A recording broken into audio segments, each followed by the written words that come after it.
Hi, this is Dawn. I too was having trouble with Zoom, like in the last 15 minutes, it shut down twice Weird. and sent errors to Microsoft. So I don't know if Something's going you're, on. yeah, because I tested it early, which I Mhm. usually do, and then it was no problem. And then when I came back, it closed out twice.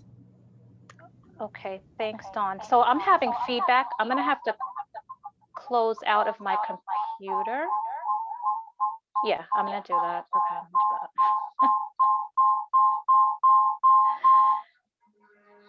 Okay, thank you guys for working with me. Can you hear me and see me? Hold on, I'll tell you now. Yes. Yes? Yep. Okay, perfect. Okay, so this is going to be interesting because it's limited in regards to what I can see, but I didn't just want to be behind the screens talking for the entire meeting. I kind of feel like that's rude. That's just my my standards, but so I am going to be looking through my phone for this meeting if you all do not mind. So If it'll help you, Marissa, I can read the slides, but you let me know where you need assistance. okay, perfect. That would be great. Thank you so much. Mhm. So the next portion are announcements. So I'll go ahead and read the first announcement. So indoor dining can reopen at 25% capacity. It began on Friday, February 12th. That's the first announcement, Marissa. Okay, perfect. The second one, Curtains Up NYC, in partnership with the Mayor's Office for Media and Entertainment, offers free application assistance for NYC businesses and nonprofits connected to live performance applying for the Shuttered Venue Operators Grant Program of the federal government. The third announcement, open culture, a new permit type available from the Street Activity Permit Office, SAPO, allowing for ticketed performances, rehearsals, classes, and workshops. Arts and culture institutions, as well as entertainment venues, can secure a permit for single-day socially distanced performances. Applications will be open from March 1st through October 31st, 2021. Okay, perfect. Thank you so much, Marlene. Thanks for your help with that. Mhm. And so I just have a few announcements before we get started here this evening. So as a general announcement, and you can move to the next slide, Marlene, Sure. if you want to. Harlem Restaurant Week is going on this week. Actually, it's going on through the end of the month. So we encourage everyone to go out and participate and at least pick up 1 or 2 meals if you can between now and the end of the month. I think that would greatly help our small businesses within the community. As we know, this has been a very hard time for them. So any support, I believe, would help them at this time. So please try to do that between now and the end of the month. Additionally, the East Harlem grant, yesterday, I believe, was the last day to apply. However, it has reopened. So I believe businesses that had applied previously and received funding are eligible to apply again. Hoping that Pablo is on the call to discuss that further.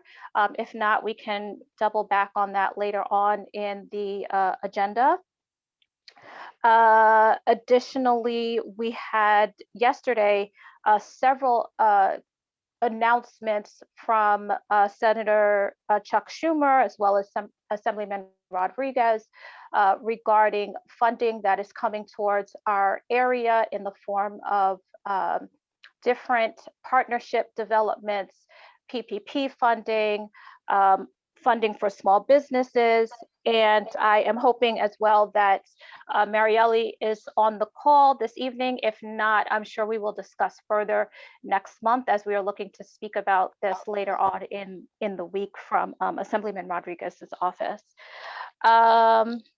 And I do want to just make and take some time out to honor a legend from our area and someone who has been very instrumental in the Harlem community, April Tyler. Many people on this call have worked with her in different areas of building up the Harlem community throughout the years. She was a tireless individual who really served our community and was all for HDFCs and empowering that sector, HDFCs, and our community in many different ways. She was a member of Community Board 9, and so I just wanted to take a quick minute to honor her and to remember her and remember all the work that she has done throughout the years for our community. So just a brief moment of silence for her life and all that she's done for the community.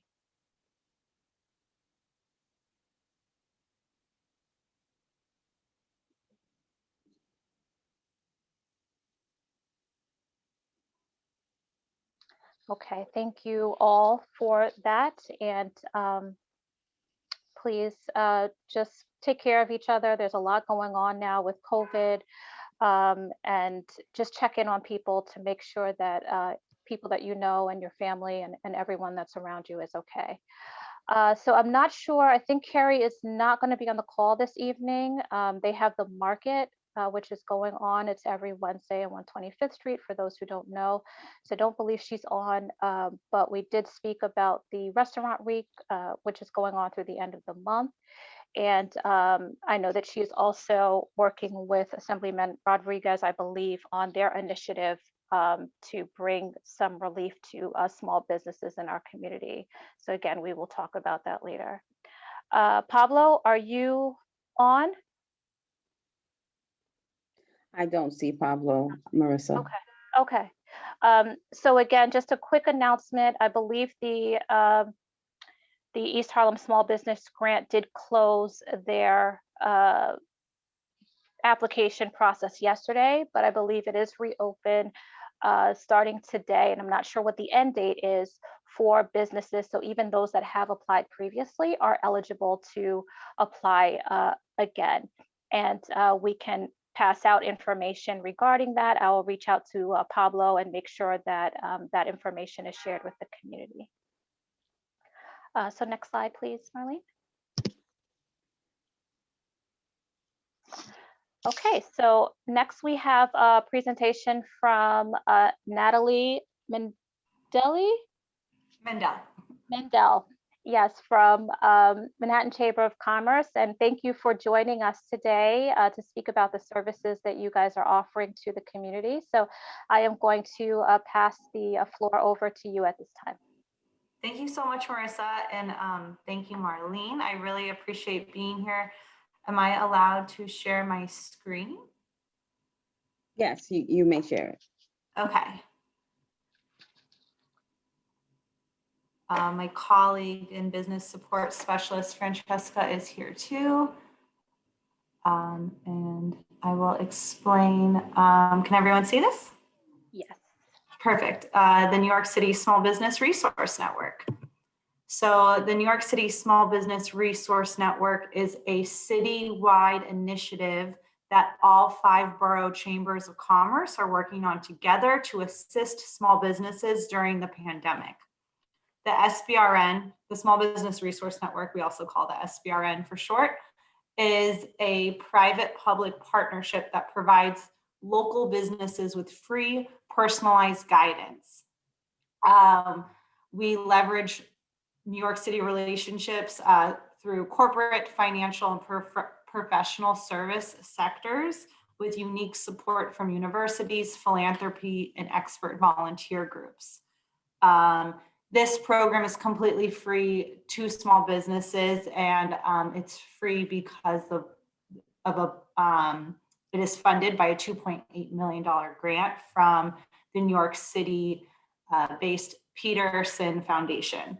It's also supported by in-kind contributions from other partners. So this is a very big program that has a lot of key players working on it.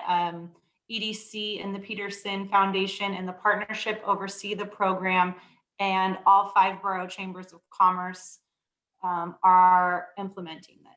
So, oh, and I'm so sorry, I didn't introduce myself. I'm Natalie Mindell. I'm the Director of Business Recovery at the Manhattan Chamber. Sorry, I just like went in. So the types of resources we offer financial guidance. So if you are a small business needing a PPP lender or a loan or a grant, we can connect you. We also have resources in the marketing field, technology support. We actually have an in-house tech specialist who can provide assistance with getting online if you don't have a website, or maybe you do have a website, but you have questions on where to pivot your site. Also with social media, we have legal counsel. So if you have a question about your lease or a legal question, we can connect you to pro bono lawyers, and we provide business coaching. So there are special offerings for SBRN members. For example, in the past, we had this $500 website grant. So anyone who signed up for the SBRN was able to apply for this grant. At the moment, applications are closed, but stay tuned for future opportunities. So you might be wondering who can apply to this program. There's only 2 requirements. It's that you are a small business, which means you have 100 employees or less, and you're located in one of the 5 boroughs of New York City. So there are 4 easy ways to sign up and get support. You can go to one of these websites.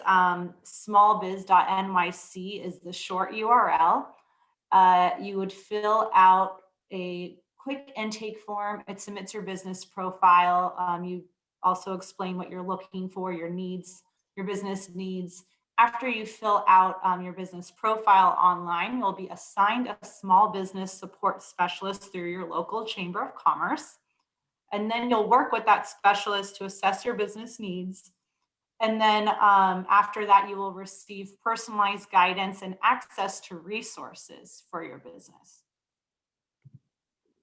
Our website is available in all of these languages.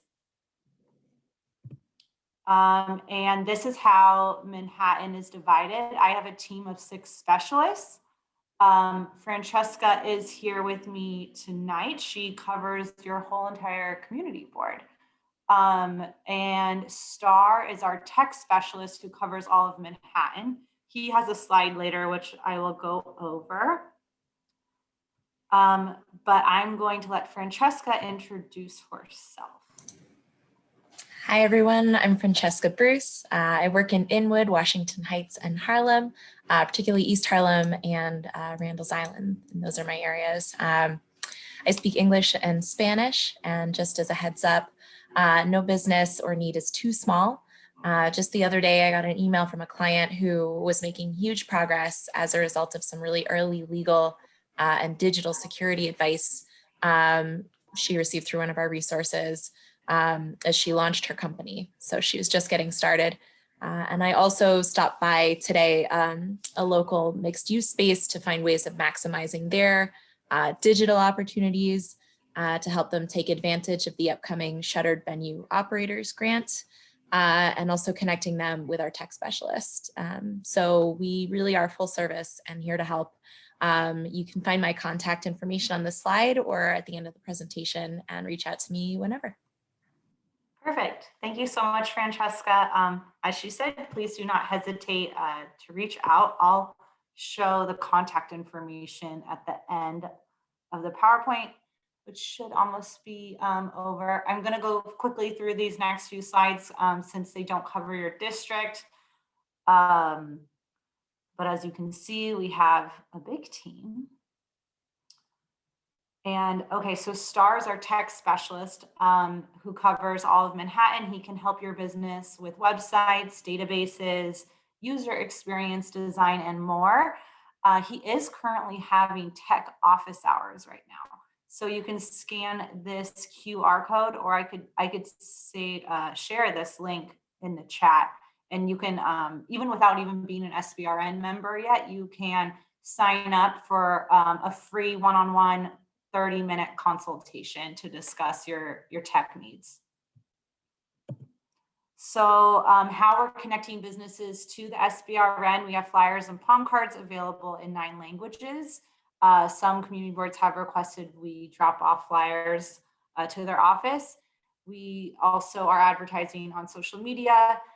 We've seen the SBRN marketed in newsletters.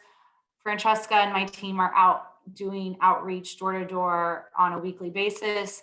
I was actually just in Morningside Heights today with a specialist. And we're also always open to other ideas for getting the word out. I also just wanted to let you all know that the Manhattan Chamber has a ton of free face coverings. So if you are interested in getting free face masks for your employees, you can sign up for the SBRN and ask your specialist, which would be Francesca, or you can schedule a pickup by email at helpdesk@manhattancc.org. And thank you so much. I know I went through that really fast, but I'm happy to answer questions. And here's everyone's contact information. And I'll probably stop sharing my screen. Okay, so thank you so much, Natalie and Francesca, for presenting. And hopefully you'll be able to share that slide with us so that we can disseminate that out to our community as well. So I have a few questions before I open up questions from our committee for you. So with regards to this program, have you engaged any of the, I guess, businesses or I guess banks and different sectors within the community to work with you or partner with you within these different catchment areas? So in East Harlem, West Harlem, Yeah, Washington Heights, right? Not banks, but we're definitely, if you have relationships with banks or partners you think would be great. We've spoken with Carrie. We provided Carrie King with masks. We also we spoke to the, oh my God, I'm sorry, I'm blanking out. The Union Settlement. Union Settlement, okay, perfect. Okay, those were the two that I was gonna mention at the minimum, because they are connected to our community. So we wanted to make sure that the resources that you are providing within our community are also connected to obviously the existing relationships that we have and this existing connections that have been developed here as well. Yeah, but we're also, if you guys want us to meet in the community and go out with anyone, we would be happy to. Or if there's partners we're missing, we would love to connect with them. Okay, that's perfect. And then I guess my next question is in regards to individuals applying. So I know there was a $500 grant. You said that has ended for building a website. Is that correct? Yeah. So are there any other funding openings at this time, or any other grants that are available through your organization? So we look at ourselves as connectors. So if there's a grant available in the city, or like there was the East Harlem grant, for example, we market that. So if you have other grants or know of any opportunities, we'd be happy to let businesses know. But at this moment, SBRN only grants, we don't have any open, but we are actively advocating and working on finding more funding so that we can give out more grants. Okay. And I forgot to mention this in the slide, but we have 22 full-time business support specialists working citywide. So I just wanted to put that out there. And we have a full-time restaurant specialist as well, who's not housed on my team, but it works citywide. So if a restaurant has any questions, I just wanted to put that out there. Perfect. And actually, I'm so sorry, just one more question. I'm going to turn it over to our committee. In terms of employment, are there any individuals that are working with your team from the East Harlem community? And in general, have you tapped into employing individuals from communities of color, underserved communities on your team? Yeah, we definitely work at, I didn't do all of the hiring, but yes, we absolutely try to hire a variety of qualifications and different demographics on our team. I don't know specifically if no one on my team is from Harlem, East Harlem, but that doesn't mean we're not willing to work with them. Okay. All right. That's good to hear. Just because, you know, when you're in a community, it's great to see people that are familiar with the community, that know what's going on. It just gives a intimacy and gives more information and color to what you're doing. So thank you for presenting. Marlene, would you be able to look at the hands that are raised and call on individuals? Sorry, I just need to unmute myself. Sure, the next person has their hand raised is Vinny and then Dawn after that. Perfect, thank you. Vinny? Right, so thank you. Yep. Thank you for that presentation, and thank you, Marissa, Chair, for bringing out a great point in terms of staffing for the resource network as it relates to East Harlem staffers that may be on. In the presentation, I wanted to ask, does the resource network have particular support for small businesses as it relates to accounting and insurance? Accounting and assisting them with preparation of annual tax filings, and insurance with workers' comp and other related insurances that are required for employers. A lot of small businesses in the community really have an issue with those two often, and I just want to know if the resource network had resources in those areas. In Harlem specifically, you're asking for insurance and accounting services? Correct. For small businesses in East Harlem, does the resource network provide any resources to assist small businesses with accounting requirements and insurance? Yes, there's definitely resources, but I don't, all of our resources in our network, for the most part, unless they're like geography specific, are usually available to everyone.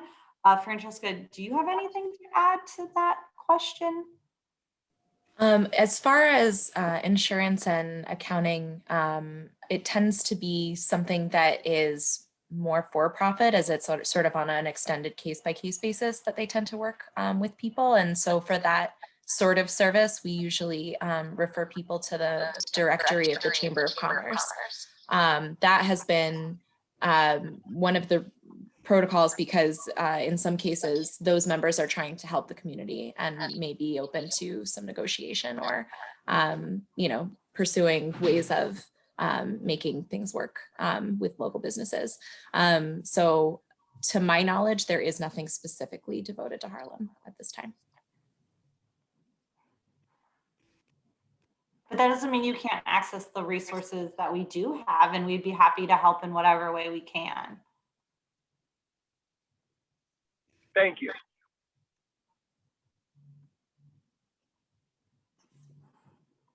The next hand is Dawn and then Giselle.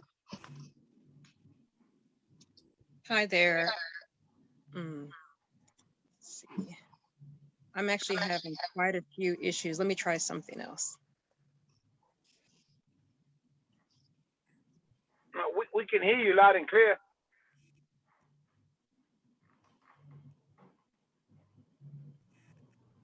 Hello? Yes, you're. No echo? Hear you, Dawn. Yeah, you're Yes. good, Dawn. You had an echo Can you hear before, me? but you're okay. Yeah, you're good. Okay, great. I can't hear myself, but I'm just going to go with the flow.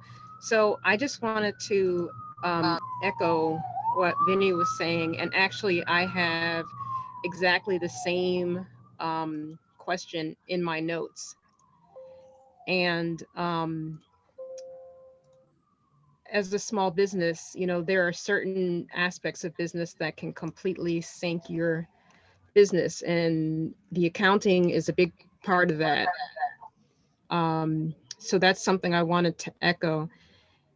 And also the insurance, like unemployment insurance, if your unemployment insurance lapses, you could face up to $1,000 per day penalty. And when you get that letter, they do expect you to pay that money. So I really, you know, I really think it's important um, to hire locally and hire people who've been in business before. Um, I hate to talk about Mr. Guzman while he's not here, but he was my first business banker way back in the year 2000. And he was at Citibank in Harlem. So the fact that he had that connection was really critical to him understanding now, all these years later, the landscape here. So I just would like to echo that it would be great to see groups hire locally. I think a lot of issues that we have as a community have to do with not having enough local participation. So for example, at certain NYCHA developments, there are residents who don't want to come forward and have the vaccine. And I bring this up because the neighborhoods that do the best are ones where the the neighbors are engaged with their community boards, they're engaged with people they know and trust who look like them. Those are where the best outcomes happen. So I just want to echo that should you broaden your group, it would be great to make sure that you have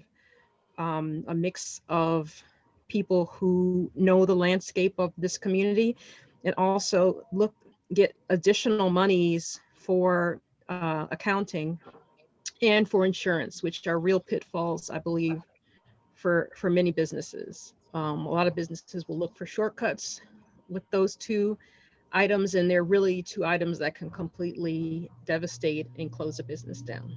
So those were my comments. But thank you. I'm glad that you did come, and looking forward to working with you. Well, thank you. Also, we hear all of your feedback, and if there are needs that we can't meet, we do take those back to our funders or our oversight, and we bring that up to do what we can to find resources to connect to local businesses.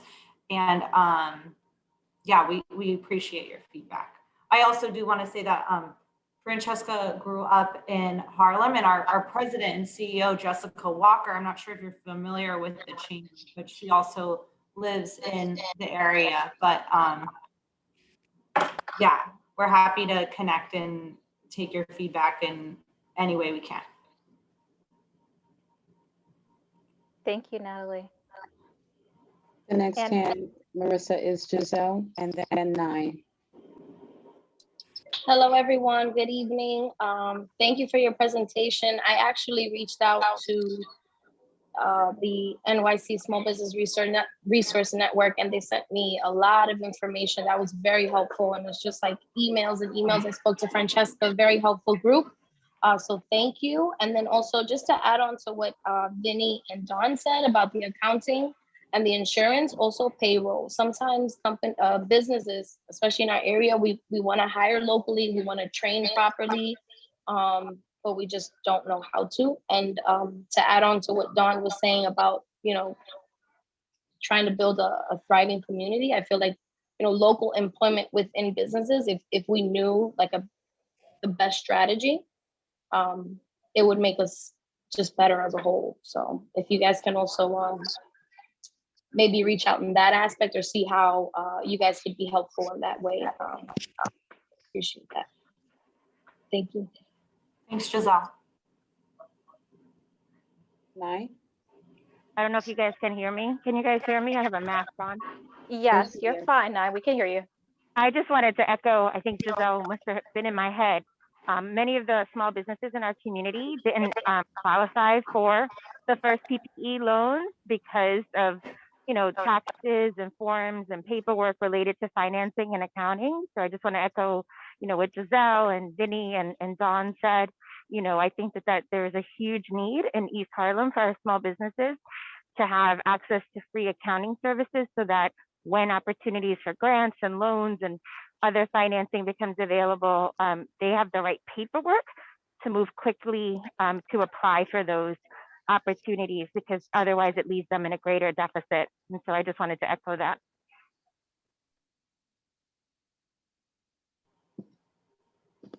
Sorry, I was on mute. We totally hear you about getting local accounting services. You guys are not the first people to say that. So we hear you, and I will absolutely take your feedback. I think that It's Marlene, is that it? Francesca had anything else to say, but I'm sorry, you can move Oh on. no, please, Francesca, if there's anything that you want to add, please do so.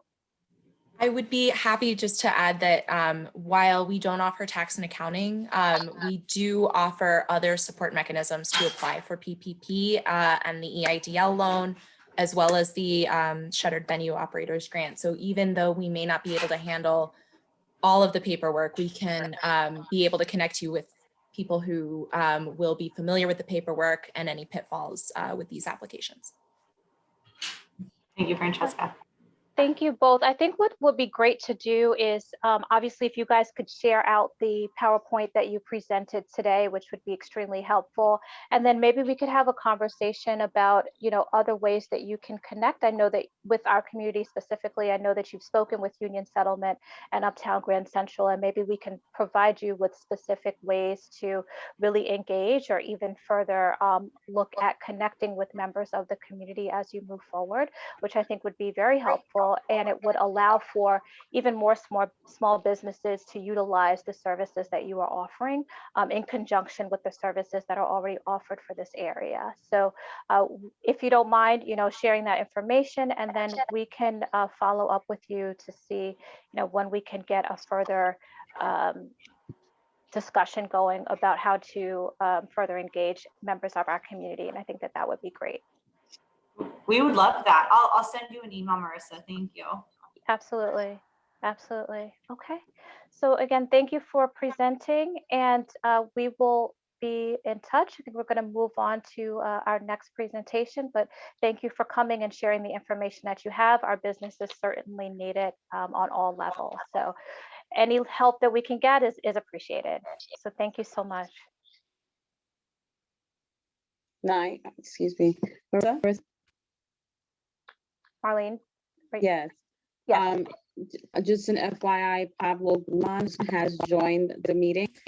Just Okay. letting you know. Okay, perfect. So Pablo, welcome. We called you earlier, but you're here now. So if you have a few minutes to give us an update on the East Harlem grant, that would be great. Alana, if you could just hold off for 1 minute so we can provide this information to our members, that would be great. So welcome, Pablo. Hi, how are you? Good evening. Can you hear me? Yes, loud and clear. Okay. Well, the good news for me is that the grant closed yesterday. On the 16th was the last day. We are still processing the applications received, but there are no more applications at this moment. In total, we received on the 7 month we were providing the grant a total of 554 applications. Not all of them are from the district. We adjusted them to tell you a more specific number, and that would be 423 applications that we received from the East Harlem community. So far, we have disbursed about $3 million, and we are in the process of disbursing probably by next week additional $300-something thousand. So at the end, we will have dispersed about $3.4 million out of the $4 million allocated. I think it was impacting. We reached out to, I would say, 30% of the total merchants in the neighborhood. So 1 out of 3 got a grant. And the average, we calculated the average for everybody totally so far is 11,000. What is it? $11,500 is the average grant given to everybody.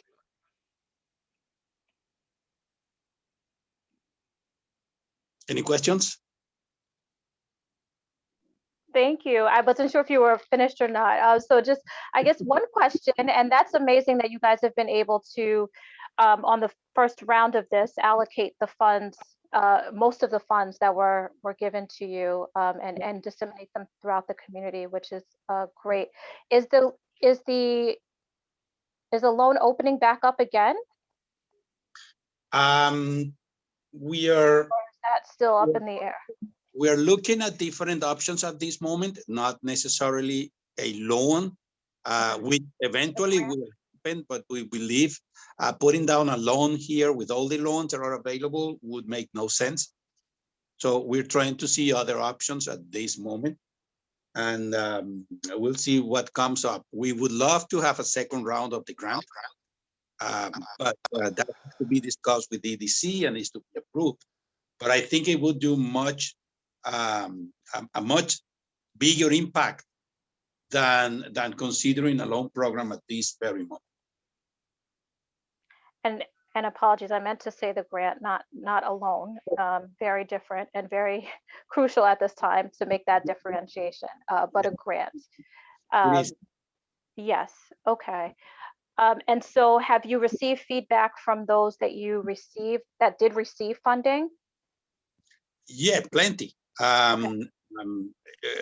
Actually, they are very happy about receiving this grant, which allowed them to cover their operational expenses for 3 months. And that was a big help. But for a good number of them, those 3 months already expired. And that's why the second round makes sense. They are already starting to fall back behind in arrears with the rent, with utilities, because this being a very harsh winter, and the merchants are not getting the full volume of customers that they need to keep up with their cash flow. So at this point, I mean, what can be done from the side of this community, or what can be done to kind of, push or see if there's a way to extend this grant and or work to get additional funds? Giselle is been working on a very nice idea, which I applaud. It's very, very plausible. It is in addition to considering a second round that would allow all merchants that would be subject to the grant to run for at least 2-3 more months until the winter is over. But in addition to work on some kind of food drive, like the one that the World Central Kitchen has done in the neighborhood, with greater impact.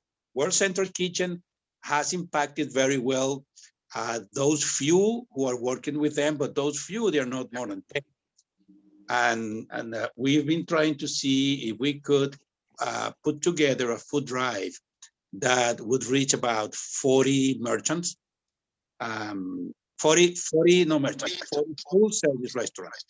There are 52 full service restaurants in East Harlem, so reaching to 40 would be impactful to our criteria. But this is, at this moment, it is a proposal, and maybe you guys can help us, pushing for it.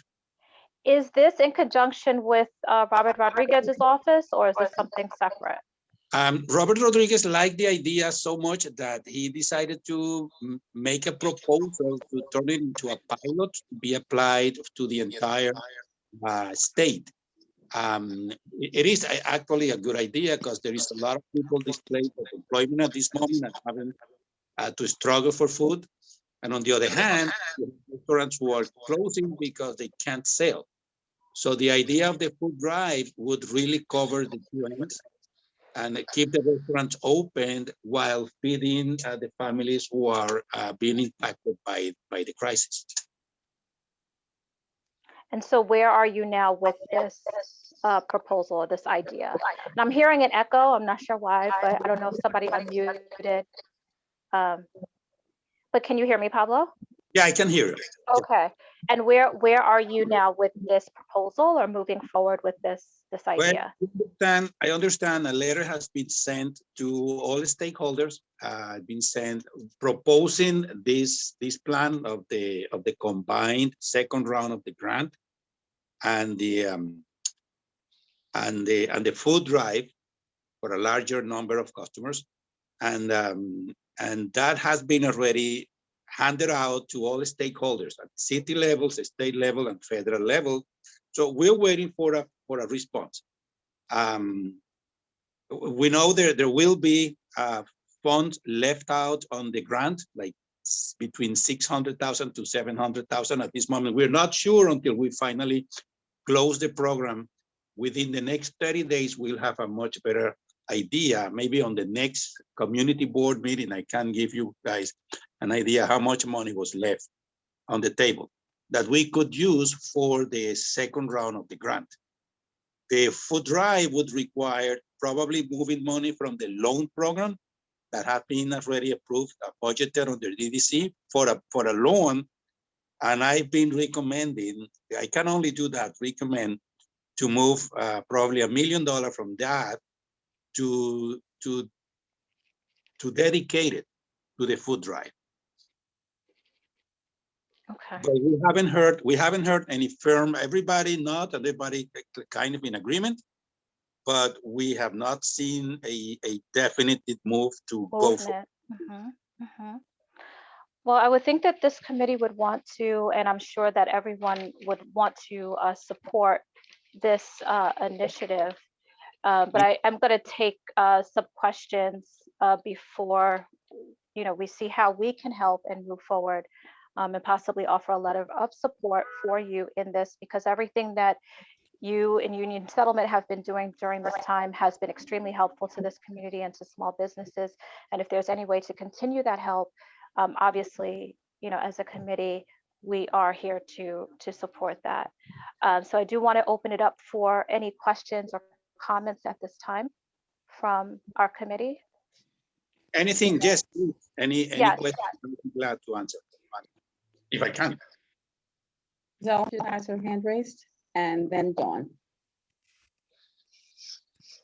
Okay, I wanted to, I was gonna leave it for the announcements, but thank you, Paolo. I was going to drop it in the comments, in the chat section. So Marieli from Robert Rodriguez's office sent pretty much, I think, like the social media kind of finalization today. And so she asked for us to share it.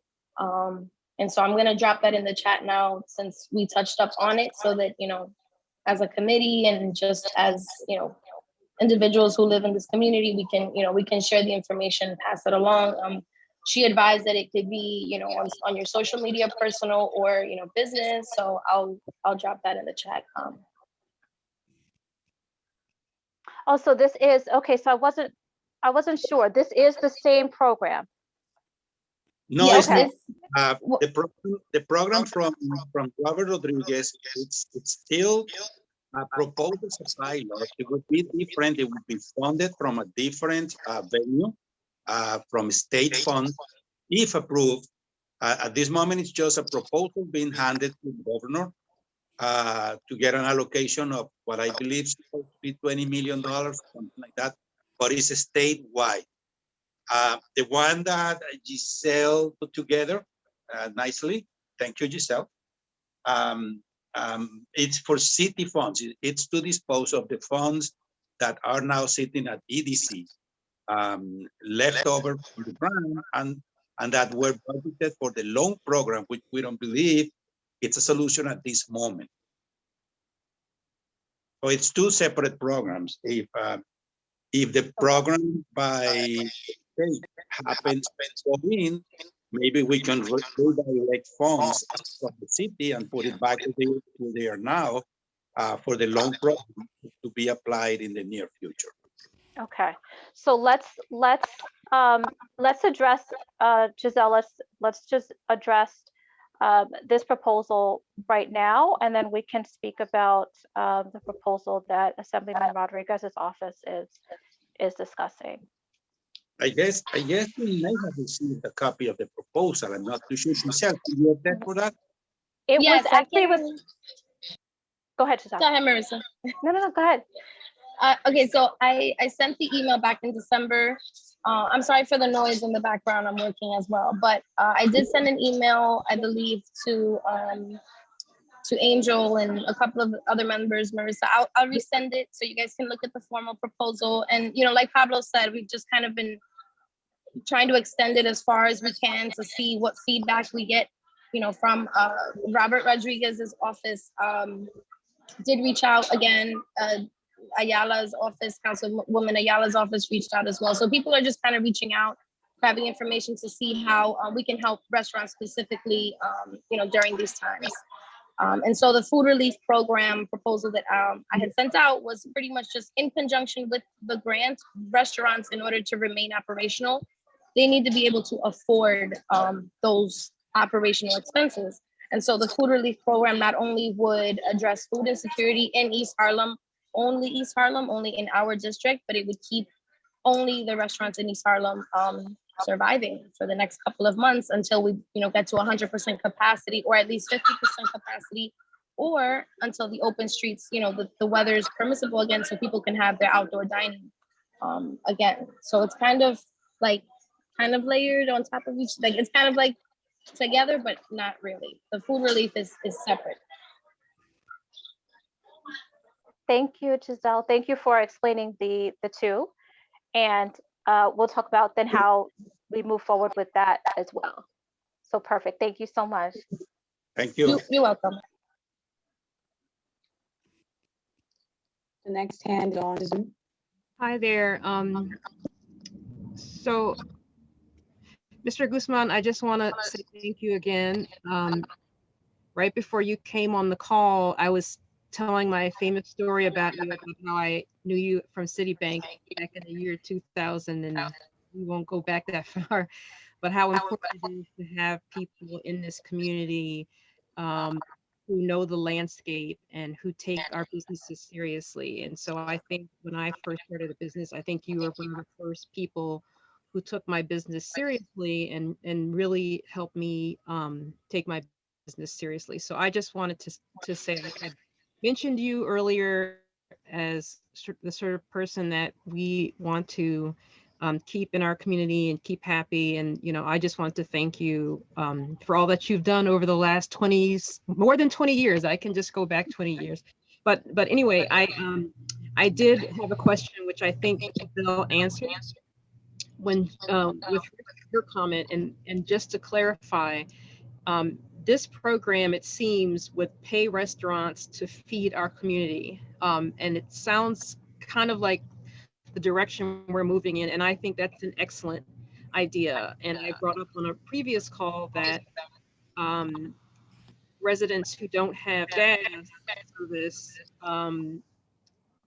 qualify to get additional cash to purchase prepared food. And so it would be really important for both residents that don't have gas service to know that there's this cash benefit is available to them, and then also connect them with our local restaurants to take advantage of that benefit. So anyway, I am glad that this is going to help the restaurants as well, because it's a win-win.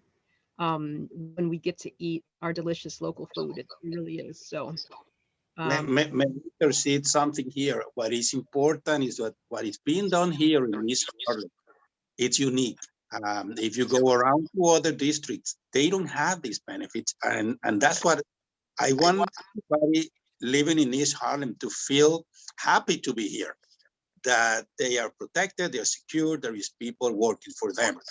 And I've been out in Queens, Brooklyn, and they don't have this. And the people are really in a completely different situation. So it is something good that is being done here, indeed.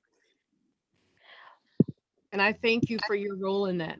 That doesn't happen by accident. So thank you also for your role. Pablo, would a letter of support in this be helpful at this time, or do you feel that it has moved forward to the necessary people and it's in the right hands? I believe that any help is good. I think if we let it sit too long, it will happen, but it's gonna happen too late. We lost already 3 or 4 businesses. I think 3 or 4 in January. They couldn't hold it. Every minute counts. So yes, if you could advocate for this initiative, both ways, at the state level and the city level, that would be a lot of help for them. These are the most difficult months. I believe February and March are going to be really, Because it's really so cold, right? Yeah. And there's no, in terms of outdoor seating, that's very limited for a lot of areas. So committee, I wanted to open it up to you in terms of discussion for a letter of support for this initiative. And if this is something that, you know, we would like to support further than just the discussion of this committee. Yes. Could I make a motion to draft a letter of support within the next week or so to present to the full board? Is that proper? And may I second that? Second by Villanueva. So Marlene, can you guide us in the? Yeah, I need, Yeah. so I would need clear motion language. So you're making a motion to write a letter of support for what, in support of what, by what date? So I need some, Dawn, you made the motion, so it has to be more clear than that. What are you supporting? Are you supporting a specific proposal? What is the name of the proposal? That's what I need. So Pablo, can you say the actual name of the proposal that is out circulating at this time? That's a very good question because we don't have a name for it. You want to name it? It's your daughter. I mean, you all can put this as new business, actually have it as an item even put on next month on your agenda. You can opt to do that, and maybe by then Pablo will have a name for this proposal, because you do need to name it. Yeah, we can make something short to be addressed easy and to be not forgotten. Yes, at this moment it would be a second round of the plan with a district-wide food drive. That's the long round. So Pablo, what would be helpful too is if you have already sent out communication in regards to this, if you can share that, then that would be helpful as well to the committee. But also, yes, a name to what this is actually called. That I'll continue to rely on Giselle because I've been so the grant that really. I can make a name. I guess we can think of a name, and then I can maybe I can write it in an email tonight and just send it to everyone in the committee, and or would that have to be for now, Marissa? And yeah.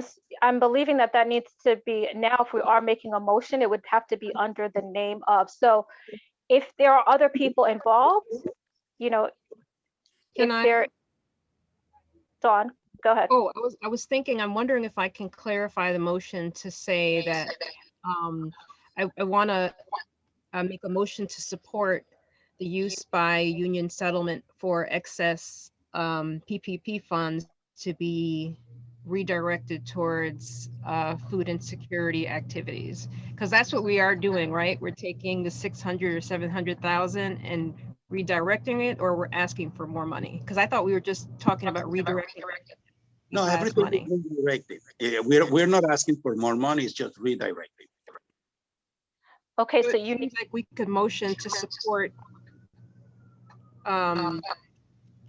union settlements the efforts of union settlement, not to. move it along. But the efforts of union settlement To in redirecting funds by X date. May I suggest a little bit on that? It should be a motion to support the use, not necessarily by union settlement, support the use of leftover funds from the first round of the East Harlem grant to be applied for a second round. By, Sounds good? yes, and we just need to, and include a date in there per our instructions. So Okay. Dawn, if you would like to make that motion, and Marlene, is that clear enough? It's clear, but As usually long when as we add a date. yeah, Go the ahead. committee voting is on something, it would have been under new or old business, like for a vote. That's usually where that sits. So that's why I was suggesting that maybe I should push this to next month. But it seems as if you want to do it right now. That's fine. So I'll let Okay. you know. I just need a clear. I need to be clear. Because even when I listen to the recording, if it's not clear, I'm still going to go back and ask you for clarity. Understood. Yeah. Understood. Okay. By all means. Yeah. So just whoever Okay. wants to make it a little bit So more. does somebody want to make a motion? I think Dawn did it. Dawn, she's the one that made it. Yeah, and I started typing it, but I'm having some trouble typing while I'm part of the call for today. But I just listened to what Mr. Guzman said, that we made a motion to apply unused funds from the first round of PPP funding towards, I said food insecurity activities, but I don't know. Within. I'm sorry, I see that Xavier has his hand raised. I'm Marissa. Do you want to recognize him? Well, Dawn, do you want to finish your thought before we move on? I think I'm going to type it in the chat. I said it out loud in case people are on a call, but I'm going to type it in the chat and then see what you guys think. And Okay, so it's we're not trying to PPP, limit it's a grant. discussion. Okay, so I think for the clarity of this, let's pause. Xavier, go ahead. Thank you, Marissa. I hope everyone's doing well. Sorry, I'm trying to find a quiet spot because the kids are, it's that ritual time of going to bed, bath, and all that. When you're drafting a letter of support, it's easier on the staff, as Marlene mentioned, to, if you could just bullet point give the highlight reel of what you're supporting. So in this particular case, if you're, I would just say like denote it X, Y, and Z. So then it makes it easier when it gets crafted into a letter form, that all the issues are being highlighted and that you just repeat it back so everyone's clear. It can be dropped in the chat, and I know I saw you at the impulse to say like, look, we're trying to limit the chat involvement, and that's great, but so everyone who may be dialed in, we stated for the record, this is what it's going to be. And I have to pull up the calendar. I'm working off of my phone right now, but I'm not sure when you could give Deb meets again, but I think to have this ratified at full board, you all would meet again prior. So That is true. We do. Yes. We meet on the 16th, which is before full board. We are meeting after full board this month.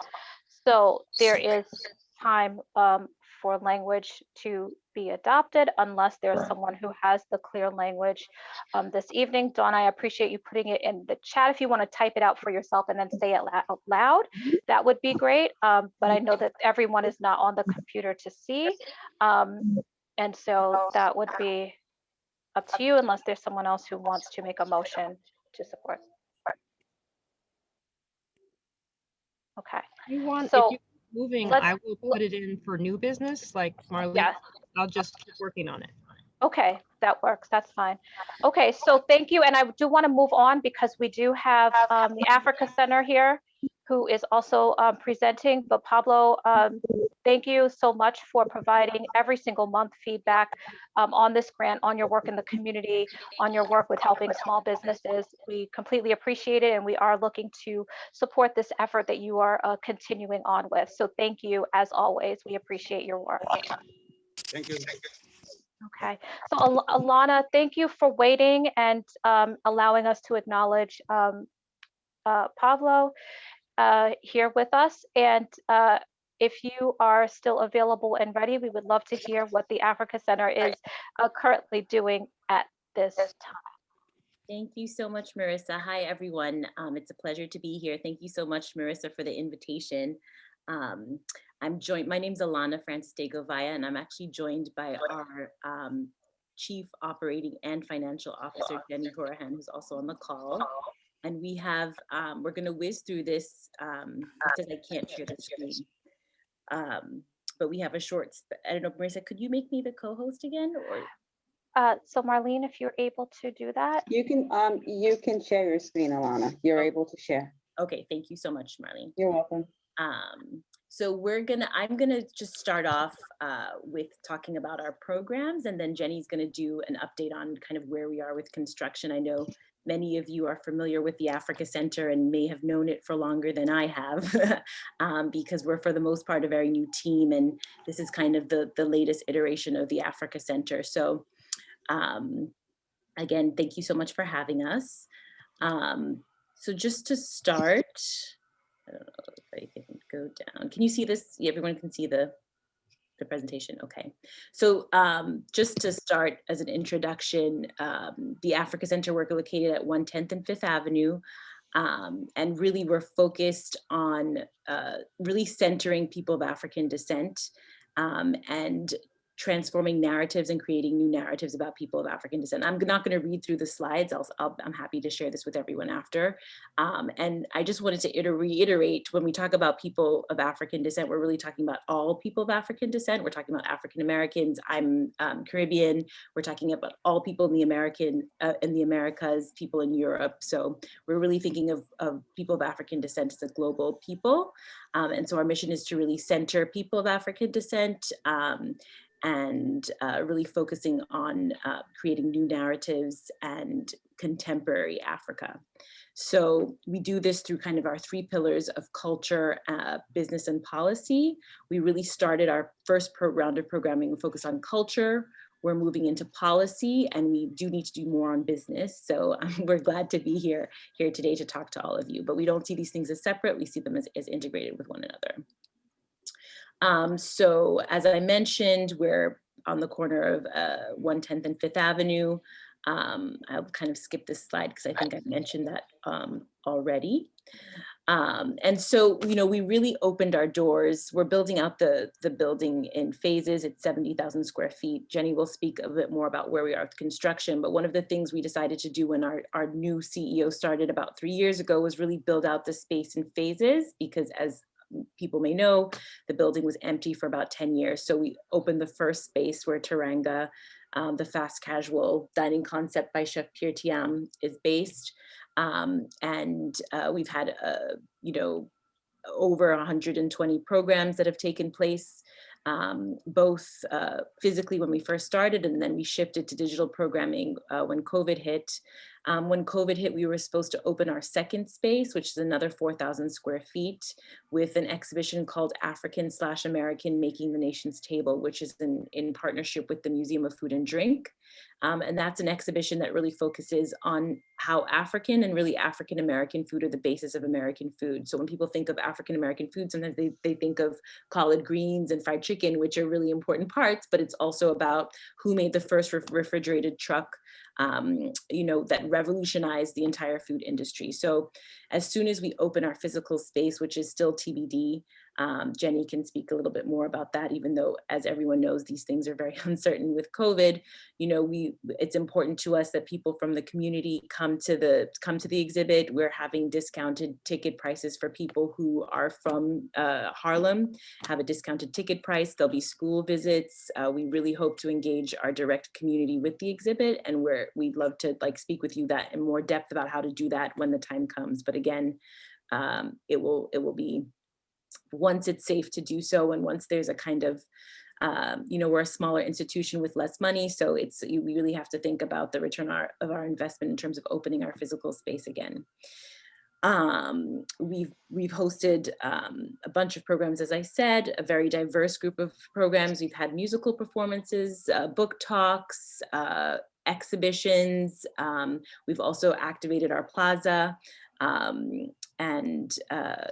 This when COVID hit, we went to digital programs exclusively, but we also tried to do a few things on the plaza, which we'll also try to do this summer. So we had a film screening with John Lewis, about John Lewis's life, and we really tried to get that we partnered with the Census Bureau to have people from the census come and sign people up to take part in the census. We had a table for people to come register to vote. So we really see the plaza, while we're in COVID, as a really important space and continuing to be an important space to really engage the local community here in Harlem. One of the things we did as well, because we can't be physical together, is really to make a statement about who we are as an institution, because Black Lives Matter is not a trend for us. It's an important part of who we are as an institution. And so we wanted to commemorate the many lives that have been lost to police brutality here in the US, but also around the world.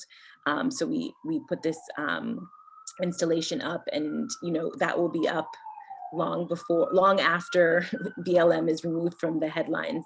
We plan to keep that up for a while. So yeah, that was an installation that we were doing, just a way to engage and to really stay who we are and engage our community while we cannot be together physically. Some of the things we're working on in the future, and I'm just saying this as to kind of tease your appetite of ways that we hope to be engaged with this local community board and really our community here in Harlem as we grow as an institution, is we've been very focused on culture in our first phase, but we're moving into creating a policy institute that's going to be really focused. We're defining what we mean when we say policy, but we're really looking at narrative and how narrative can inform policy that is really centered on people of African descent.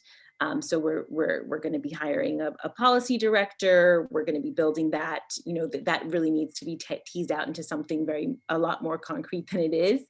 But we look forward to sharing more details on that with you. Also, COVID, we've always wanted to be a kind of future, because we're focused on contemporary Africa. We've always wanted to be a future focused institution, which would be engaging people in the digital space. And so we're also hoping to do more work in the digital space to really bring what we do in our physical space in our Harlem to the world and to a global community. And that's really, again, there's problems with digital because it can be very exclusive. And not everyone has computers or Wi-Fi or internet. So we also want to be very mindful of being accessible also when we move more into digital work. And then kind of finally, our big kind of work, which will be our first exhibition that's really created by the team at the Africa Center, something we're calling right now, this is a working title, Movements in the Modern Diaspora, which is really going to be focused on African immigrants and their contribution to the United States. And this is really a kind of new type of exhibit that we're hoping to open when our first floor opens, which we're hoping is in 2023, 2024. And we really want to open with this exhibit, and we really want this exhibit to be a different type of exhibit in that it's not us, sitting in our, well, now no longer offices, but in our homes, creating an exhibit. We really wanted this to be a participatory process in terms of developing an exhibition and really being a new forward-thinking institution that really involves community in the work we do. So that's just, the details are still to be worked out, and we're still just ironing out the idea, but we wanted to share with you some kind of big pieces that we're working on over the next few years. And then I'll pause there and hand it over to Jenny. And Jenny, just let me know. There's a few pictures, but let me know. Yeah. Okay, good. Good evening. It's really nice to be here. And it was really, really interesting to hear and gratifying to hear of the initiatives that this committee of the Community Board 11 is supporting. It's just great. So you've probably seen the building on Fifth Avenue for a long, long time and have wondered, when will it open and be the cultural magnet and resource for the community that we want it to be. And the good news is that we now have very concrete plans around that. The picture you're seeing right here is in one of the two spaces that we already have opened.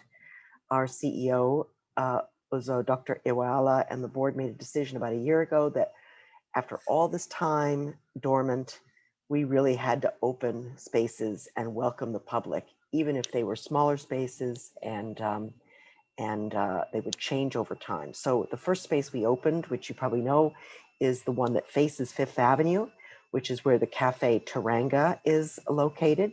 We invited Taranga to come into that space because we wanted to have an offering to the public that would draw people in, create a sense of community, create people coming and going. And that has, until COVID, that was quite successful. What you're seeing in this space right now, which is the back of the space, are a couple interesting things. We have a library on one side, which of course is, you know, it's a bookshelves of African books available to people. The art on the walls is an installation by a famous Nigerian painter called Victor Ekpok. It actually was taken down after a while, which was very sad for all of us. And at the end of the hall was a digital live stream, real-time connection to other digital stations around the world that we ran for about a year and a half, although we've now taken it down. Do you want to change this, Alana? This is Taranga, if you haven't been there. It's a fast casual cafe. Tiam is a Senegalese, but this is really West African food. It's absolutely delicious. We've had great reviews in the New York Times and the New Yorker and all sorts of places.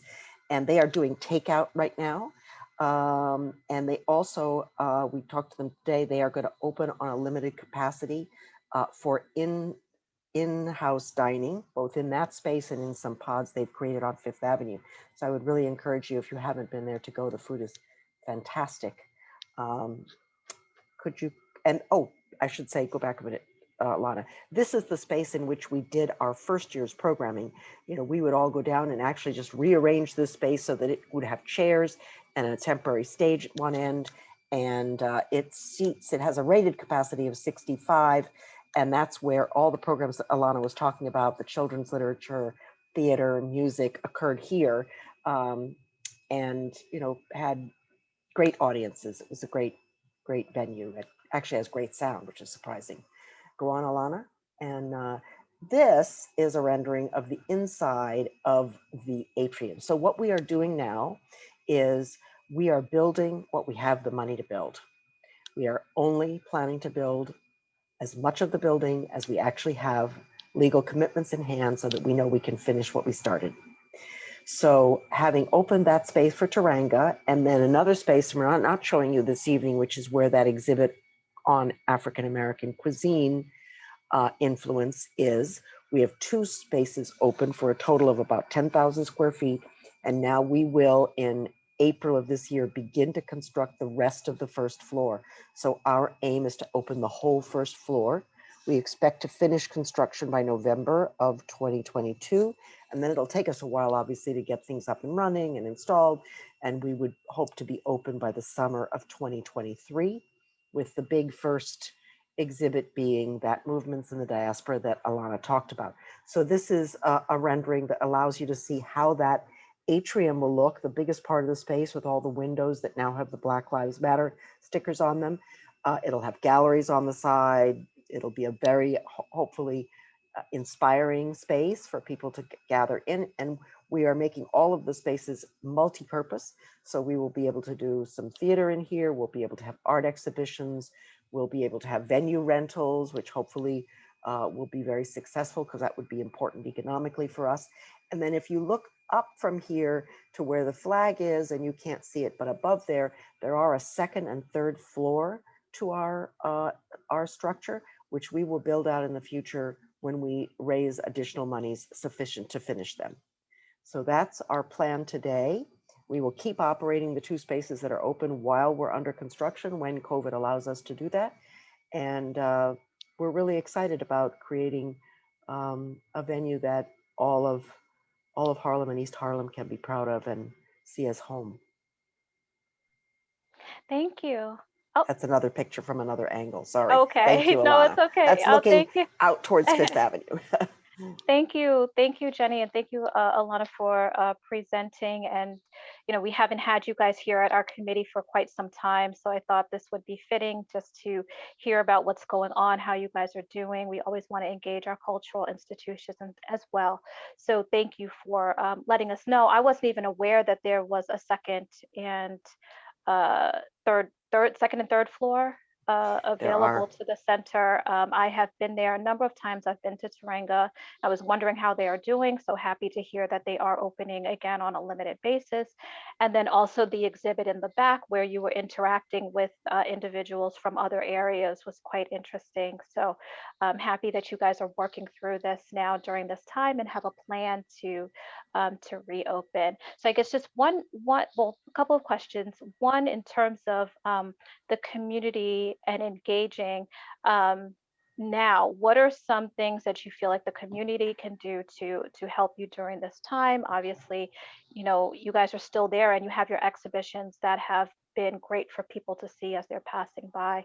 The Black Lives Matter is very prominent there, right on the circle. But what are some, quickly, I guess, what are a few things that you think the community can do to help?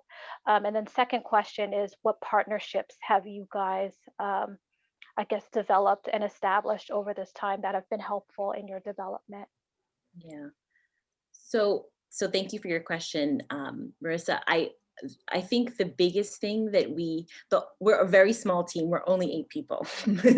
And I think because our mission is so big, it's focused on business and policy and culture. It's focused on the African diaspora, which is like a global group of people who are so diverse and have so much, specificity among that. It's always been our plan to partner. That's how we've worked entirely. So to answer your first question about community, I think knowing what community organizations would like to partner with us, specifically ones that work with children and young people. So those are the ones that I think that we're really, really interested in partnering with. So, in that area, we've partnered with Harlem Grown, we've partnered with Harlem Children's Zone. We'd love to partner with Children's Aid Society and the Boys and Girls Club and other, local, East Harlem organizations, because we just want to get young people to participate in our programs. And I think, that's kind of an area, I think specifically with kind of children's, young people's groups that we're very interested in collaborating with. So I would encourage you, and definitely will connect you if you don't know already, our chair for youth and education, David Giordano, but you should definitely go to their meeting to hear about, what is going on in that space. And I think that would be helpful for you in terms of growing and developing, especially if that's your area of interest.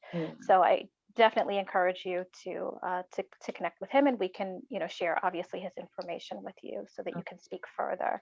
And then just, I guess, just one last question about the policy positions that will be opening. Of course, please share out with the community. We always want to hire from within this area if we can, but once that posting, I know that's a little bit down the road, but once that posting is available, please share with us and we will share out on your behalf so that you guys can grow and continue to do the good work that you're doing. Yes, definitely. Thank you so much. That would be very helpful. Thank you. Absolutely. And Marlene, if we could just take like one question. Sure. Dawn has her hand up. Perfect. Thank you. Hi there. So I'll try to be quick about it. I just wanted to point out for the record, I'm really glad that our chair is making this special push for cultural institutions. And I just think it's so important. I think it's going to be very important to the mental health recovery of this community to have those strong anchors. And so I'm really glad that we're moving in that direction. And I hope you can continue to work with us. I did taste the food and actually was tasting someone else's food. It's very good. And I think that's really important right now because, I used to teach aerobics for Harlem Healthy Hearts. And I don't think I think that sort of healthy, soulful food is doesn't always get the attention it needs for people who are vulnerable. And so I have to say that it was just like farm fresh food, and it had like it was very sassy. So I just I hope that we can continue to support and that I hope we can continue to have cultural institutions come here regularly in this community. Yes. Should point out, Alana, that we had a Moroccan dancing class, so we had some physical activity too. we did. Yeah, no, I just wanted to say, Dawn, the new exhibition when we open has the last part of it is a tasting, so you get to go away with a shoebox and have some tasting. So there's more food to come when we open our physical space. We are all looking forward to that. We are all looking forward to that. And again, please share out with us. You know, the community board is a great way for you to share information, for people to know about what's going on. You know, it's more or less, you know, I will say free marketing for you. So please, you know, when you have a flyer or an event going on, and as you move forward, I know you guys are working on building out and development right now, but as you're moving forward, please share out with our board, and we will be sure to share out that information as well. Thank you so much. Thank you both. This is very important to us. So thank you so much for inviting us and being in community with us. We're really grateful for that. Absolutely. We are looking forward to hearing more from you, and glad you guys are doing okay and moving forward. Thank you both for coming. Thank you. so Bye-bye. much. Nice Bye-bye. meeting Have a good evening. Bye-bye. Good night. Bye-bye. Good night. Okay, so Marlene, if we can move forward with the agenda. Sure. Yes. Okay, so I had asked, and I hope there is possibly, I guess, a little bit of information to provide, but I had asked Jenny, Vinny, and Dawn to start on one of our goals for this year, which is to create a resource guide for developers. And this is something that we are working on actually with land use as well, to have a resource guide for developers when they come into the neighborhood and they are looking to see how they can partner with us and what are some of the ways they can engage with our community. It would be great for us to have a list of different areas and different ways that we can actually guide them as they are here, so that when they come in and they say they want to work with us but just don't know what to do, that we can say, here are some ways that you can engage.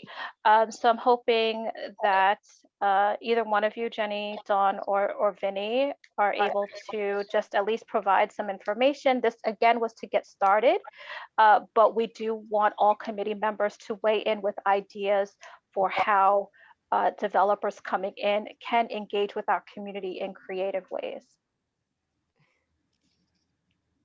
I unmuted myself, but Jenny, if you're ready, you could go first. I just had some ideas to share, but about just to state for the record why we're doing this and why it's important to kind of give it to historical context. But I'll be here, so, and I already spoke, so. Cool. Well, I would actually, so thank you, Marissa, for reaching out and asking us to start this. It's always helpful to have like a concrete task with a deadline, for me anyway. I did start a document that just jotting down ideas, and I'm happy to share that with anyone in the committee that wants to also participate. I would love actually some direction on sort of structure or templating.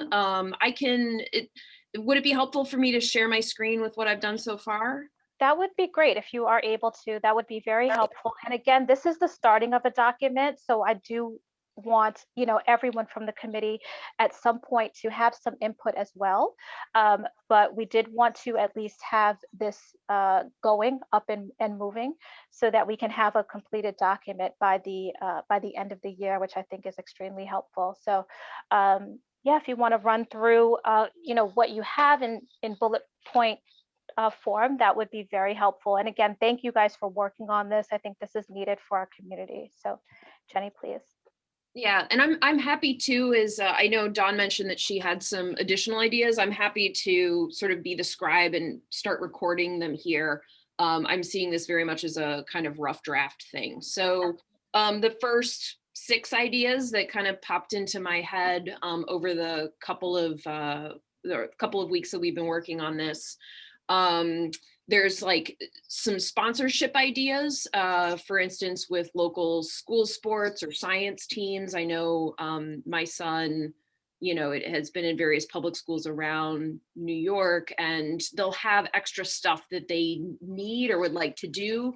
Like, if there's like a science field trip that requires some money or something like that, that was just one idea. Another sponsorship idea is actually in this last cell in A7, where sponsoring some kind of sports tournament in the park. I was really trying to think outside of the box and something that would appeal to something that's not necessarily kids, or maybe it could be, but something that anyone in the community could really participate in. And there's such a, I don't know if anyone's been over to Thomas Jefferson Park lately, but like it feels like such a hub right now for activity now that, like after COVID hit. I mean, it's like it's absolutely packed around the track and stuff during the day. And it's really nice. Like it's actually like, the way the community has been coming together around the park is really nice. So something getting involved there. I also had a sort of in the second bucket would be ideas for kind of professional networking. I was trying to think about what could developers offer the community. And I think a lot of it might be some kind of job development or career development efforts that are a little bit different than the ones that we usually concentrate on.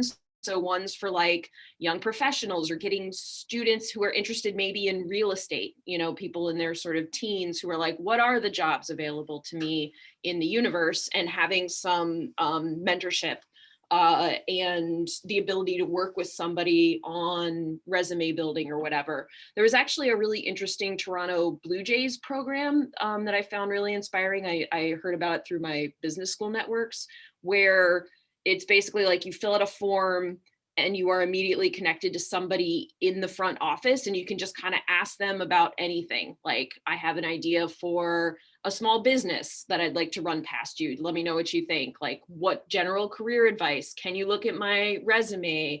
What's, a good questions to ask me in an interview? So being able to connect with professionals on the developer side might be actually an interesting route or a way to give back to the youth, but also we have people in their 20s, young people kind of in the community. So that's kind of what that's my overview of the initial projects that I thought of. And sponsor a scholarship actually is kind of in between the two, where, there is that BBA real estate program at Baruch. So, why not sponsor a scholarship and then maybe have an internship opportunity? I think there actually might be a lot of really interesting kind of front office internship possibilities that could both benefit the developers and people in the community. So those were my initial thoughts. Super happy to, like I said, be the scribe and jot down anything that anybody else was thinking as well. This is great. This is wonderful. Thank you so much for getting this started. Really appreciate this, because as you were stating this, actually, I'm thinking that, yes, this would be great for new developers, and hoping that Stephen is on this call as well. But this is also something that I don't feel needs to be limited to new developers, right? That like if we have existing, okay, I just wanted to make sure, because definitely would like, your input as well. But this is something too that could be, shared with existing developers for within the area that are looking for, ways to engage with our community as well. And I think thinking outside of the box in terms of sponsorships, I don't know who's familiar with a lot of the leagues that are in the area, but a lot of their jerseys are, sponsored by certain organizations and things of that nature. So, and this is great because we didn't specifically say, here's who you need to sponsor, but just a general, here are some things that you can do. So thank you for getting this started for us. And Marlene, I guess, are there any hands raised? I think what would be best to do, and also for time purposes, I think we can take a few suggestions at this point. And then if people have recommendations or things that they would like to add, Jenny, would you mind if you would be possibly like the point person for this, and or share out the document, whatever you feel is best for you. But we would like to make this a living document where people can add to it, and then by the end of the year have a document that we can say here once once developers come in and they're talking about their projects. Here are some things to at least get your mind flowing on how you can engage with us in different ways. So thank you so much. Marlene, Yes. do we have some hands? And Jenny, I'm sorry, do you want to just add anything to that quickly, or? No, that's great. Okay, thank you. Marlene, are there hands? Yes, so Yes. I know Dawn had her hand up first, but now you're behind Nye. So Nye, you're in front of Dawn. It's up to you too. Yeah, Don, I yield my time to you and I'll go after you. Fine. Dawn, I think you're muted. Am I good?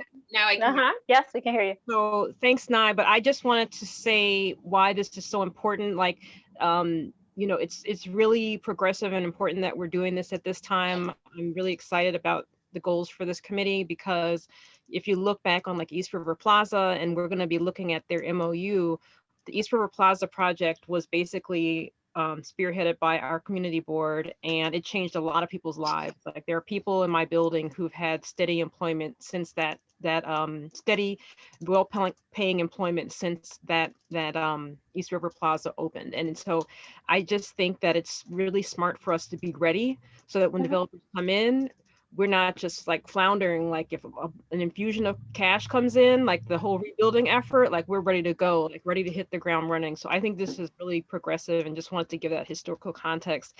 And one of the things I would like to do is add some of the art, some of the arts back into the process, because I think I was telling a few folks that my dad used to run in EDC in Milwaukee, Wisconsin, and he would make sure that his developers knew early on that if they were planning to have artwork in their buildings, or on the outside of their buildings, or on their gates, that they would look at the art of local artists. So I would love to see something like that here, where when they get ready to do those big, expensive showpiece artworks, pieces of art, that they come to us. And I think that will happen, because if you notice, like East River Plaza, when they do their holiday stuff, they pull local young people, and they also sponsor a number of baseball teams. So anyway, I just wanted to just give my full-throated endorsement of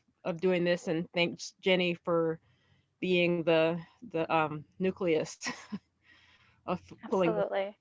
Yes, thank you so much, Jenny. Nye, and thank you, Dawn, for that comment, and thank you for your contribution to this as well. Nye? Can you hear me? Mm-hmm. Great. So thank you, ladies. I think that this is awesome. I just wanted to make a couple of quick recommendations that we go a little bit deeper and actually identify ways, like specific organizations. So for example, if we take Dawn's theory a little bit further, we know that Uptown Grand Central, but also Creative Arts Workshop for Kids has done stuff where they're doing murals around the construction sites, so that our construction sites look beautiful while those things are being done. So being able to say, like, here's a project, and then here's like a partner in the community. Because I also have seen people hire outside of our community when we have ideas, and we want to make sure that they stay in. The second thing I just wanted to say around all the educational opportunities is if we could even just do another layer deeper about, we have all of these amazing high schools in our district. We actually have high schools that are citywide high schools, and being able to have like specific partnerships between these developers that are coming in our high schools, whether it's for scholarships or funding stuff that has been cut, I think could be amazing. And I know that there's a program called Parents as Art Partners that allows for funding for grants for those public schools where their arts programs have been cut, to work with, fund a project or a grant through their PTA to allow them to have something back. So for example, I remember my son's school, they did ballroom dancing for middle school, and they actually like came to the kids with like 3 projects they could do. It was like a mural, ballroom dancing, or karate, and then the kids actually voted on what they wanted, and so they got a grant, you know, that was funded by an outside partner, and the kids had ballroom dancing, and they were in like a little mini competition, and it was so adorable,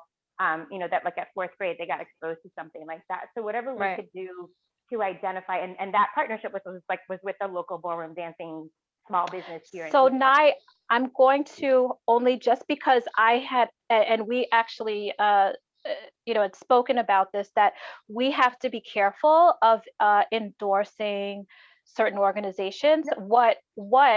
But taking what you say into consideration, and I think it is important, right, to guide and not just say, okay, here's what you can do, because like you said, there is then that second layer of, okay, yes, let's do this, but who are we going to do this with? So I mean, what could be also be offered is, you know, a list of, here are, you know, all of the schools, here are all the organizations. If we could use our website, like there's a list of organizations on exactly, our website, and so we could just guide people there. Yeah, I just was going to finish the thread. If we could, you know, refer people to our website, I think we have an underutilized tool in that our website lists all of these great organizations in our community, and people don't use it enough as a resource. Absolutely. So I was just going to say, like, if we could link it back so that, you know, it's the high school page of our website, you know, it's the social services page of our website, it's the arts and cultural page of our website. So thank you, Sarah. I was just going to say, like, if we could link them to our site, so that we can look for stuff within the district. That's all. Absolutely. We can circle back to that, and I think that's a great idea. Thank you, Nye, for that. What we could do at the end of this, or in this document, is just have a link to our website where all of that information is, and just guide them that way. So thank you for that. Okay, and Marlene, do we have any other questions? Giselle has her hand raised. Okay. I was just going to add, because I read where it says outreach to schools, and I remember having a conversation with one of the members on youth committee, and I think what's important too is like to have, you know, if developers somehow can offer like internships or some type of like learning tool sessions for the youth in terms of the laws, you know, what their rights, what their laws are, even if it has to go specific into like, you know, real estate laws, or, you know, but I think that our youth, they need direction when it comes to like what they can do, not what they can do, but like what their options are. Yes, what their options are in their local communities, in their bigger government. Like sometimes they don't know, like, you know, how far they can go in certain things. So I think maybe if developers can offer that type of specific instruction, I think that could really help too.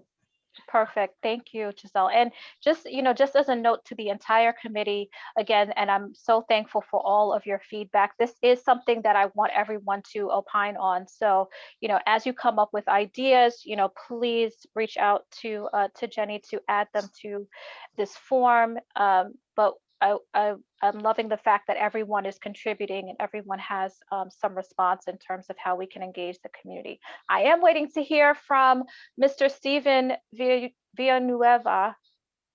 I chopped your last name. Oh, is it? Perfect. I'm here, Madam Okay. Excuse me, I'm Hi, on the Steven. road, but I'm listening diligently. Hi, how are you? Good. I how think are you? I'm great. I'm looking forward to watching this this get built. I see a snapshot of the document. It'd be nice to take a look at the whole thing. I don't know if we have access to it, but just a couple of points. On the land use committee, it's typically where developers make their first introduction. One of the steps we've been taking to try to think outside the box and increase developer engagement has been to invite developers to present on projects where we don't have any say-so. As of right projects, MIH applications don't require us, mandatory inclusionary housing, pardon me, don't require us to provide any feedback. However, you know, we have engaged developers in the recent past to introduce themselves since they're building in our community. You know, it just sort of increases the amount of developers that we're able to engage, whether or not we're taking action, you know, to comment on a particular application. The other thing is, you know, developers are really good at reviewing scopes. So if the framework of the guidance document is broken out by scopes, and a scope doesn't just need to be like, you know, in their world, it'd be more like, you know, trades or financing aspect of it. But if we broke out scopes in terms of, you know, the cultural, the educational, the community engagement, the workforce development and training, I think that'll help provide a little bit more clear resource. And then, and alternatively, probably the key document that, you know, I don't believe is being utilized to its full capacity. And I think merely because it lies only within the land use committee. But I think this particular document, which is the land use checklist, Marissa, I know you're familiar with it. Every few years it goes through a revision. There's about 25 sections that a developer who will be presenting to the committee has to fill out. They don't always fill out every section, but the checklist in itself has a lot of specific information pertaining to developments within the district, from the financing to, you know, who have they named as a contractor, supplier, are they local? We attach a copy of our local hiring guidelines and affordability guidelines. With that said, in collaboration with the Economic Development Committee, we might want to revisit the checklist and see if there's maybe some updates we want to make to it in terms of the Economic Development Committee's focus. Look at all the sections and see how relevant they are to some of the community's asks. And I know it goes through a revision every few years. We look at it collectively. It does sit in the Land Use Committee's purview, but it's definitely something we can collaborate on, Madam Chair. Absolutely. Would love to do that. Absolutely love to do that. And I also agree in terms of your points for breaking down the specifics within a development or within a construction group. So looking at the finances, looking at the development aspect. Vinny, if you're still on, are you able to maybe add to this document in regards to that breakdown? Yes, I'm on. Yes. Thank you for Okay. that. So yeah. So Yes, I'm on, and yes, okay. I'll be able to add to that document. Absolutely. Okay, yes, it's specific to the, I guess, the different roles within the development and what takes place. Because I think that actually plays to also what Giselle was speaking about in terms of what are the different roles to give kids guidance so that they know, okay, it's not just construction, here are the different areas of construction, or here are the different ways that you can be engaged. So thank you, Vinny. We'll be looking for your input on that with the document. And Jenny, can you just share what would be the best way for people to add to this? Do you want them to email you? Do you want to send the link to everyone? What's the best thing to do? I can send the link to everyone that I don't know if I have people's individual email addresses, so I don't know I can provide. But yeah, if you would provide that, I'm happy to share that, and then you'll just see it as an email. And Perfect. just note that I'm not super precious about any of this, so you know, feel free to get in there. You will not hurt my feelings if you change wording or language or anything. Like, please, by all means. Got it. Also, people can email me if they want to. Like, that's perfectly acceptable. I think kind of whatever's best or easiest for people is good with me. It's good for you. Yeah, it's not one or the other. Got it. Okay. It's not going to be chaos, so I'm okay. Got it. Thank you so much. All right, perfect. Thank you, guys. So I'm so happy that we have gotten this started. And again, this is one of our goals for the year.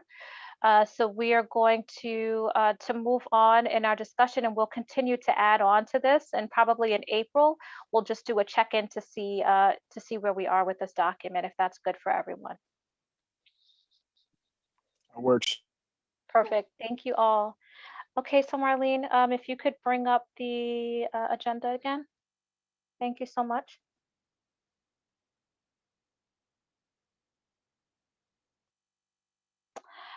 Okay, so Giselle, hopefully you're still on as well, but we did have the opportunity to meet with two of the three organizations that we had responses that we wanted additional information for regarding our preliminary budget. So we had a chance to meet with the New York Public Library, who was set to present today, but actually needs to reschedule for next month. And I won't steal their complete thunder, but they are doing a lot of work within the Harlem community on the public libraries. A lot of the requests that we had submitted to them are actually being done. What's interesting is the boxes that they have to respond to just don't allow for them to go into depth. But a lot of the ramps that we requested are going to be included in our libraries. They're getting updates. And some of our centers are actually, some of our libraries are actually being used now for testing sites.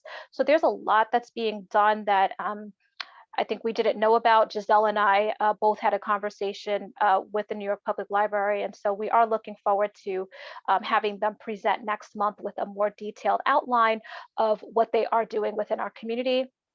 Additionally, Giselle had the opportunity to meet with EDC. And if you want to share about that, Giselle, that would be great. And then the other entity or organization we were unable to meet with was MTA to get some more information, but we can still have ongoing discussions with them about, what's going on. Giselle, did you want to speak briefly about EDC? If not, we can table that for next month. Yes, I think, so the conversation was very brief. And I pretty much just went over our request, which I believe it was only two. But it was the same response. And they had suggested that we kind of work within what the programs they already offer.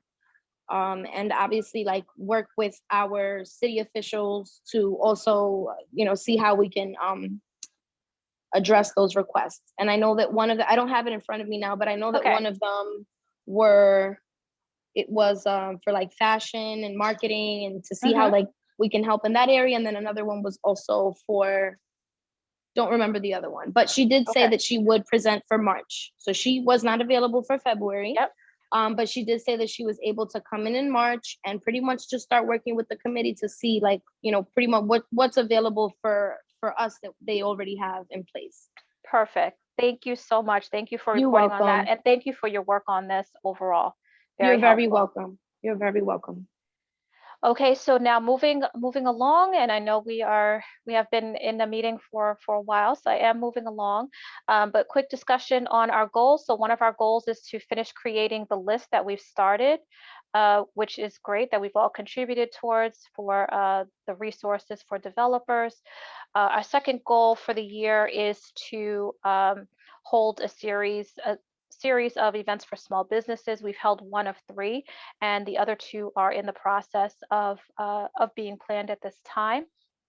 And then our third goal, which we have, I guess, halfway completed, was to ensure that all of our preliminary budget responses have been addressed, and that we are keeping on top of what is coming into this community and what the needs are as it pertains to economic development. So are there any questions in regards to our goals for this year? I feel that we are on track to accomplish all of them by our fiscal year end, which is the end of June. But if anyone has any questions, please feel free to ask at this time. If not, we will move swiftly along. Marlene, any hands? There aren't any hands raised. No hands. Okay.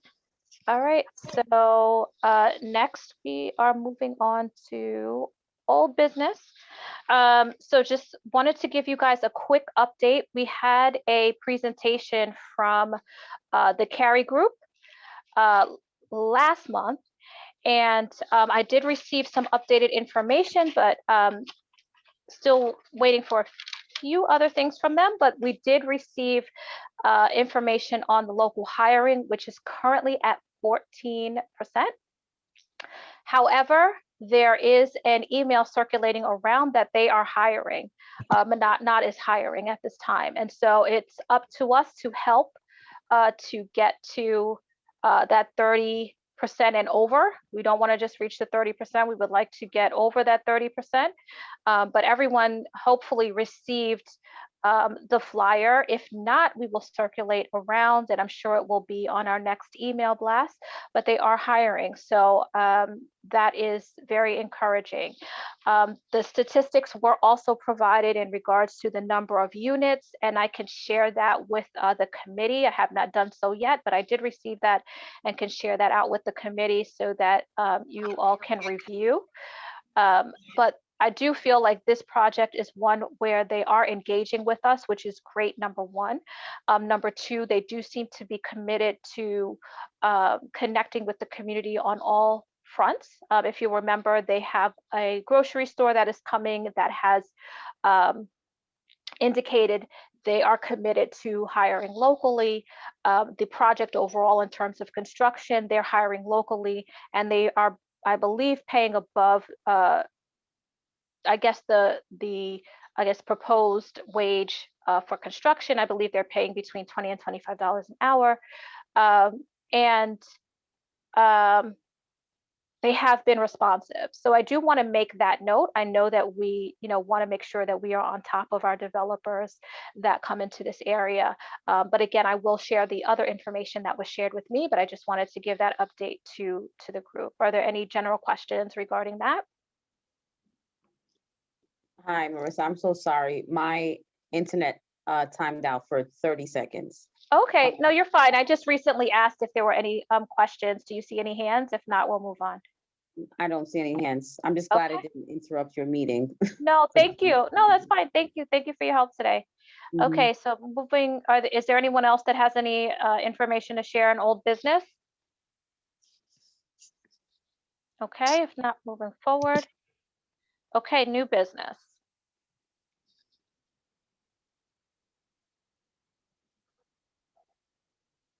Okay. Anyone for new business? Hi, this is Dawn has her hand raised. Oh, sorry, Marlene. I tried to raise my hand first. I sent an email out about 30 minutes ago with some language for a resolution, and Nye wrote on it. So I guess what I'm saying is I'm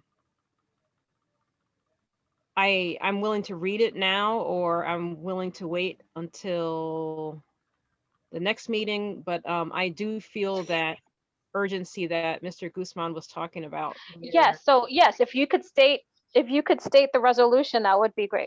Okay, so or the motion. Are you making a motion at this time, or you? I wrote up the resolution. Oh, I'm sorry, I don't mean to. Oh, I'm sorry, I don't mean to interrupt. Marissa, Dawn, do you think it would help if I email the former proposal that I emailed back in December? Would that help in any way, the motion, or is it? I mean, that would help in terms of resolution, but we need to make a motion to write the resolution. Super quick, Marissa. Do we have, I don't think we have quorum. We're sort of down to the last. So Marlene, yeah, we did at one point, or do we no longer have quorum? Like there's like 9 of us here. One of them's Pablo. Hi, Pablo. Right. So okay, so yeah, if we don't, then we definitely can't move forward. But before we even write a resolution, we have to motion. We haven't made a motion. You already established quorum in the beginning. So now to adopt the motion, you would just need majority of what was already established in the beginning. Okay, so we need a motion. That's what we're at this point. That's what we're doing. Yeah, so it just needs to be clear, succinct language. I'm sorry, I keep repeating the same thing because even if I listen to this, I know, again, I understand. So is there anyone that wants to make a motion? Dawn. That's what we're doing at this point. Okay, so we're gonna tape. I'd like to make a motion. Okay. That Community Board 11, and I emailed this to you, Marlene, that Community Board 11 hereby supports and writes a letter to apply the unused but allocated PPP funds, exact amount forthcoming to a program to engage up to 40 CB11 restaurants to resume daily preparation and distribution of meals to vulnerable residents. So sorry, I got out of my lane a little and started putting details, but I emailed that to you. That's fine. Pablo has. Not PPP. It's not PPP fund. It's grant fund. Grant. Yes. Okay, so take out PPP. Yeah, but shouldn't she list where the grant funds are coming from, Pablo? No, I don't think you need to get grant. Yeah. The grant funds are coming from the city. These are city funds from EDC, through EDC. Right, wouldn't it be okay to mention the agency? Yes. Yeah.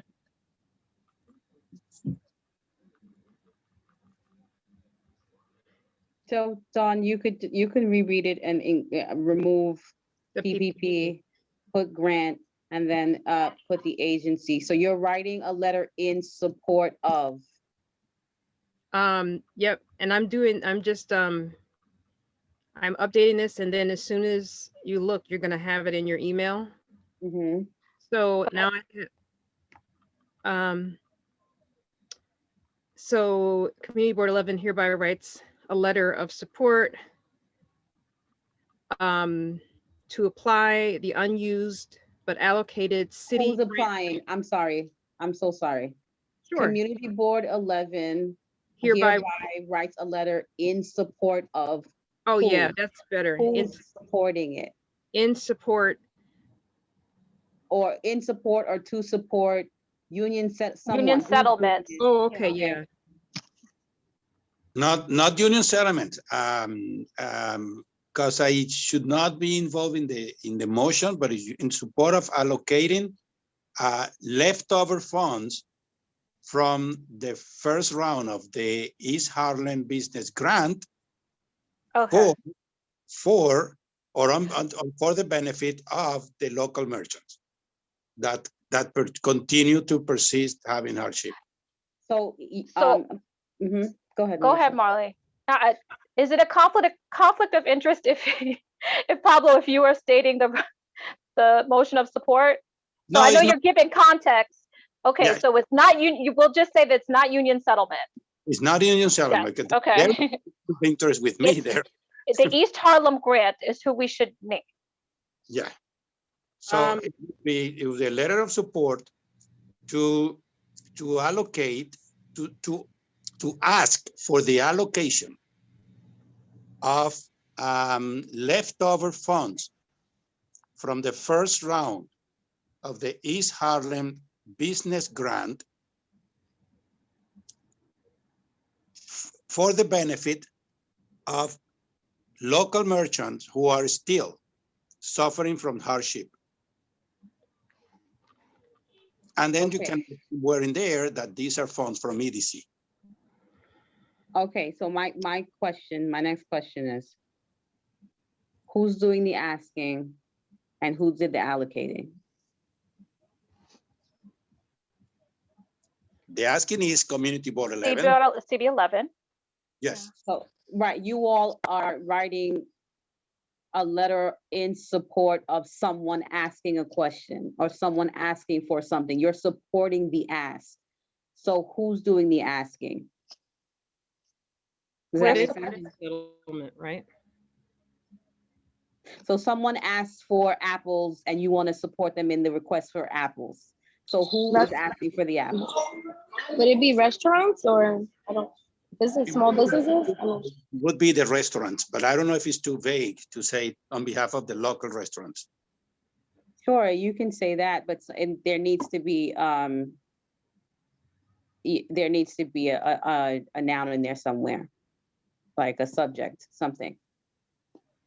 So Community Board 11, we're good with that. Is supporting the ask.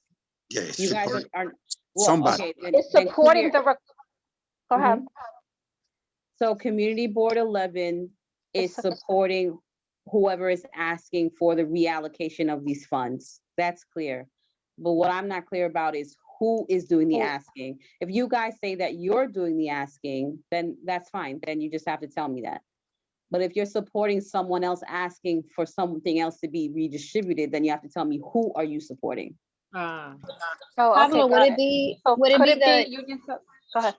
oh, would it be the East Harlem Alliance? But Pablo, that hasn't been formed yet, right? The restaurants, would it be the East Harlem, I can't pronounce the word, yeah. But it has not been, it doesn't exist yet. Okay, okay. So can we just ask on our behalf that this be allocated, Marlene? Well, that's up to you as a committee. Okay, so I think that okay, you just needed someone. Okay, perfect. So can we just say Community Board 11? We wouldn't then say Community Board 11 again, right? No, Community Board 11, writes a letter supporting the reallocation of blah, blah, blah funds. So, Yes, okay. So Dawn, did you follow that? We just need to say Community Board 11 because we're asking ourselves for the reallocation of funds. We're not asking for another, you're not including Union Settlement in this. We are just asking in addition to their ask. So it would just be, okay. I think I have that. And if you want, you can go ahead and restate it so someone could we need it for the, yes. So I do have sort of two veins of language running together here, but I have Community Board 11 hereby writes a letter of support to ask for the allocation of leftover funds from the first round. And then I have some extra words of the East Harlem Business Grant. Exact amount forthcoming, like we don't know how much is left over.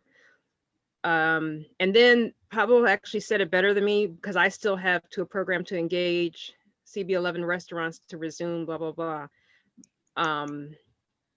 Because it's open to all CB11 restaurants, right? Not just the ones that are struggling, or it's open to all because anyway they have to demonstrate hardship. But okay, okay.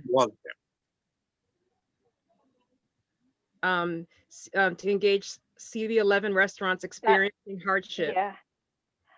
Okay, do you have just, if we don't, I guess, does anyone just have, I guess, language smooth all the way through that we can read to Marlene? Because she, I know she just needs a clear motion to support. If we don't, then maybe we can look at language and see how we can present it for next month.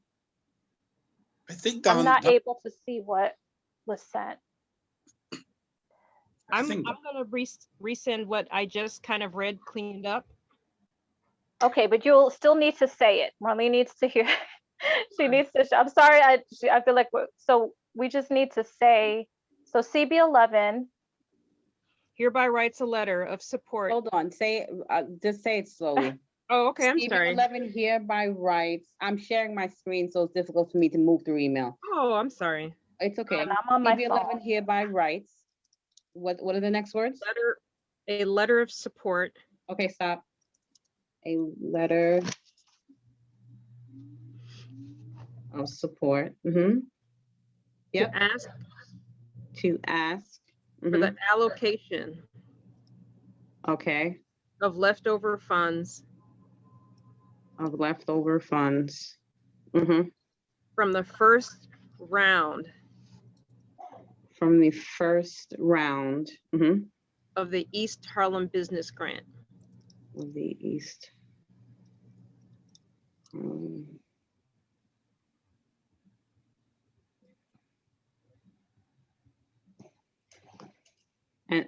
then I to be allocated program. So this is where it gets a little fuzzier.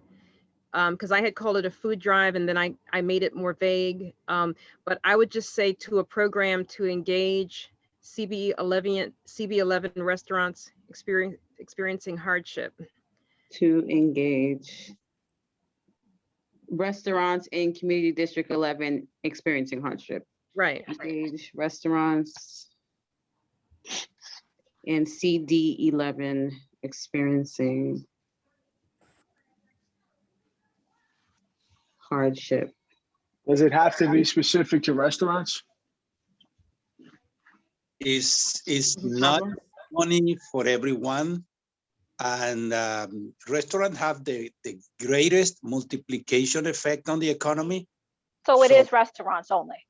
Yes, restaurants Yes, only. okay, all right, okay, Okay. sorry, just kind of ease through this, okay. So we engaged the CB11 restaurants experiencing hardship The East Harlem loan is going to engage restaurants in just experiencing hardship. to resume daily preparation and distribution of meals to vulnerable residents. So To back to, resume, hold on, to yeah, resume Hold on, Dawn, hold on. daily, to resume preparation daily preparation. Mhm. and distribution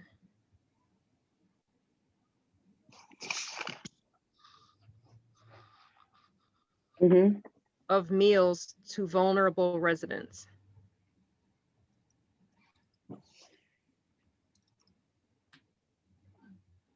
Okay, residents. Okay, this sounds fine. You have a subject, Community Board 11, you have a verb, you're asking for the reallocation of funds. It sounds fine. But I'll reread what you have. CB11 hereby writes a letter of support, that's the subject, to ask for the allocation of leftover funds from the first round of the East Harlem Business Grant to engage restaurants in Community District 11 experiencing hardship. That has to be a pause right here. You can say in order to resume, in order to resume daily preparation and distribution of meals to vulnerable residents. Okay.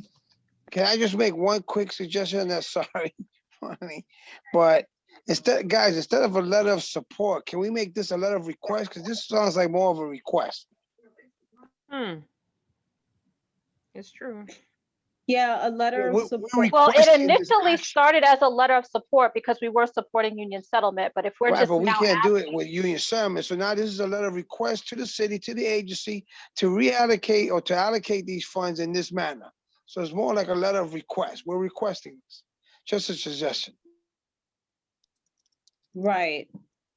Yeah, Marissa, you can go ahead. no, I do agree. We had initially started in supporting union settlement. But if we are just asking in addition to union settlement, then yes, I would modify this to just a simple request. In terms of that, Marlene, is that something that we need to second as well? We need to vote on as well? Yeah, because you're Okay, voting, so okay. it's a document that's being written. My Yep. question is, which city agency? It should be EDC because that's the direct agency that has those funds.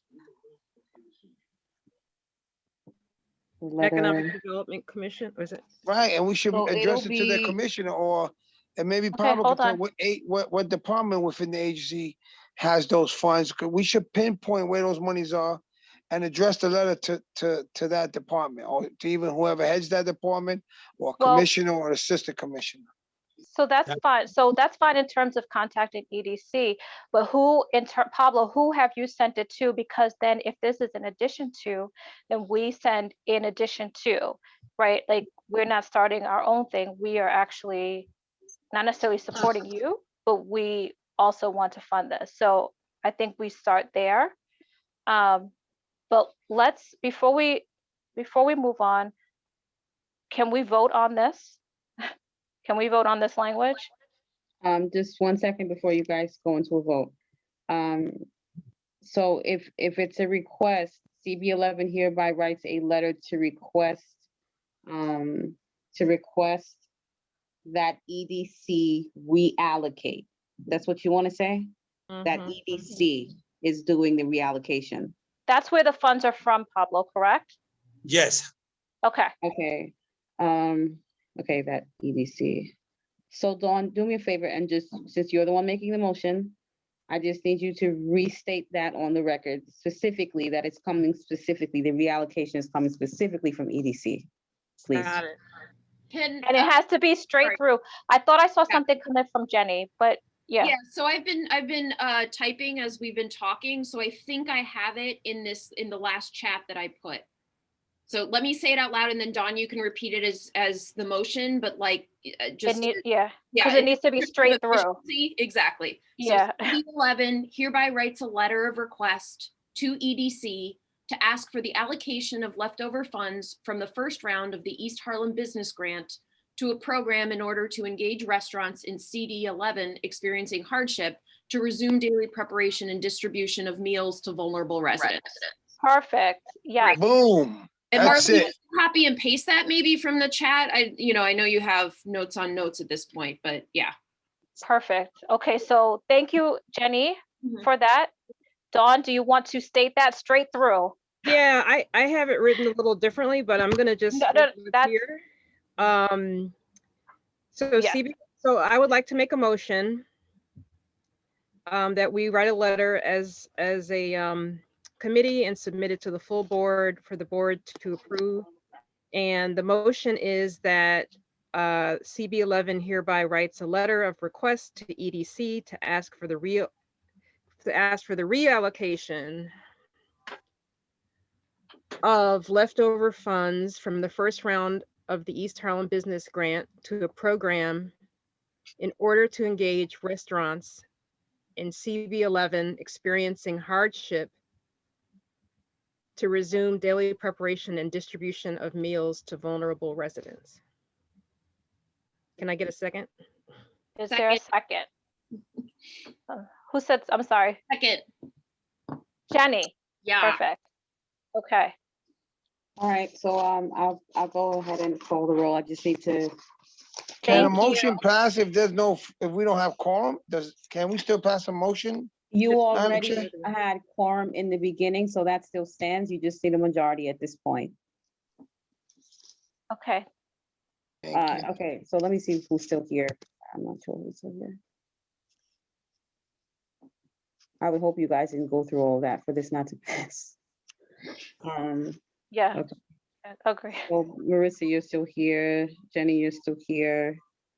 Arturo, you're still here. Dawn, you're still here. Stephen, you're here. And Vinny. So, and Giselle left? Yeah, okay. Yes, I'm still here. Okay, all right. It And should still Nye? be a quorum. Yeah, you guys are a Nye Yeah. left. You're fine. Okay. All right. Okay. So Marissa Mack, Yes. Giselle Malave. Giselle? Okay. come back. Yes, I'm here. Okay, We're voting. yes, you agree with the motion? Yes. Okay. Yes. Arturo, thanks. Arturo Perez, Yes. thank you. Dawn, I know you made it, but I'll call you. Dawn Sanders, Yes. thank you. Vinny Torres, Yes. thank you. Jenny Tromsky, Yes. thanks. Stephen Villanueva, Yes. thank you. I don't see Nye. It carries. Marissa. Perfect. Okay. Thank you. Thank you all. So now this will go to full board and then we can carry out. Thank you, Marlene, for your patience and working through this. I appreciate it. This is great. And we will continue to support this effort and hoping that this carries and goes through. Okay. I do not have any community notes at this time. Is there any additional information? If not, we are adjourning. Anything else? Great meeting. Thank you. Wonderful. Thank you all. Thank you for your patience. Thank you all for your participation. And I will see you next month. Thank you all. Have a Thank wonderful you, evening. everyone. Thank night. you. Good night, Bye-bye. everybody. Good night. Thank Good you. night. Thanks, Marlene. You're welcome.